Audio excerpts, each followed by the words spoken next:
So, muna yung ang una tong buhaton sama sa yari nga sitwasyon una makita nga nga klase nga situation una mulingi ka sa palibot, sa wala, sa tuo, sa likod, sa babaw kung safe ba ang mong lugar. Kung safe ang mong lugar, una nimong buhaton mulod ka. Mangutana ka sa pasyente kung naunsa siya. Ana drin mo apikon kung naunsa ba siya, tapos magpailaila kasi kung pangalan. Ako rin si Kim Bernas, sir, kanang first aid training. So muna yung buhaton, kung dili siya mo tingog, i-try mo siya kanang kuan pulso diri. Idool ni may nalunggan. Dapat kanang duol gyud nya, maglantaw kasi ang chest. Mag-count ka.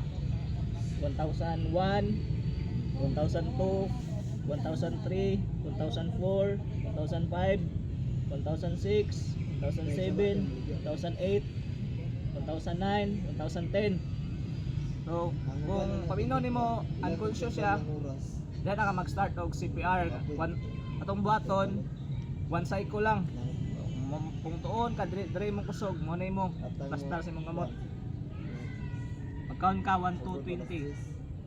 1 2 3 4 5 6 7 8 9 10 11 12 13 14 15 16 17 18 19 20 o pagkaman na i-check na mo niya yung imong pulso.